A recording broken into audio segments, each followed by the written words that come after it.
Good morning mga kabro!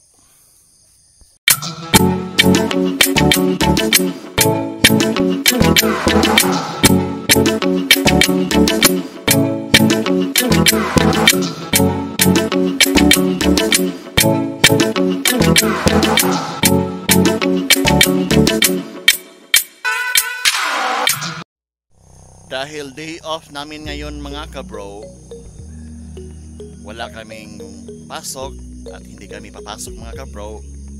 Kaya sinamantala ko na ang panahon na puntahan ulit ang aking dragon fruit at saka squash. So ngayon mga kabro, may dalawa tayong gagawin.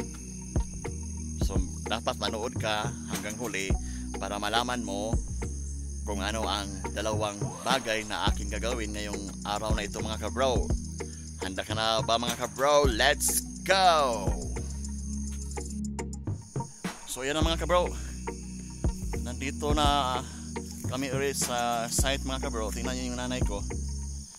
So dahil ngayon mga kabro, i-harvest namin yung kalabasa. So dahil 28 kilos or 25 kilos yung kuha mga kabro, so ibibintan lang namin mga kabro, i-harvest lang namin. Dahil yung mga ibang kalabasa, yung nakita nyo sa previous upload ko mga kabro, tinignan ko ulit ngayon. Yung dalawa wala mga kabro. Kaya i-harvest na lang namin mga kabro, kaysa yung mga kiriwan, yung mga kawatan, yung mga magnanakaw ang mag-harvest mga kabro. So habang nag-harvest ang nanay ko mga kabro, ako naman ay may dalang sprayer. So punta muna ako sa taas mga kabro, sa dragon fruit, para sprayan yung dragon fruit. Let's go! Pila lang kabok yung mga na-harvest?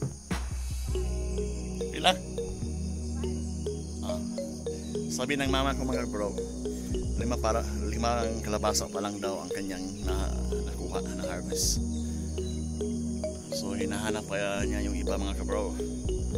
Tara, let's go tayo sa dragon fruit. Hinihingal ako mga kabro. So may tatlo kaming ginagawa ngayon mga kabro. Nag-harvest, naglalagay ng pataba sa dragon fruit, at saka mag-spray. So let's go mga kabro, samahan niyo ako mag-spray. Let's go!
Spray.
So ayan na mga kabro, ngayon lang ako natapos hakutin lahat ang mga kalabasa mga kabro.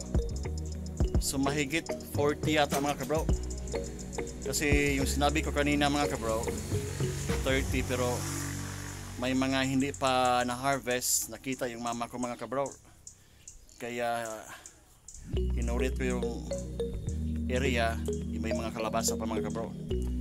So yun mga kabro, hindi ko na kinunan ng video ang paghahakot ko ng mga kalabasa mga kabro, kasi mainit at saka mabigat yung kalabasa mga kabro.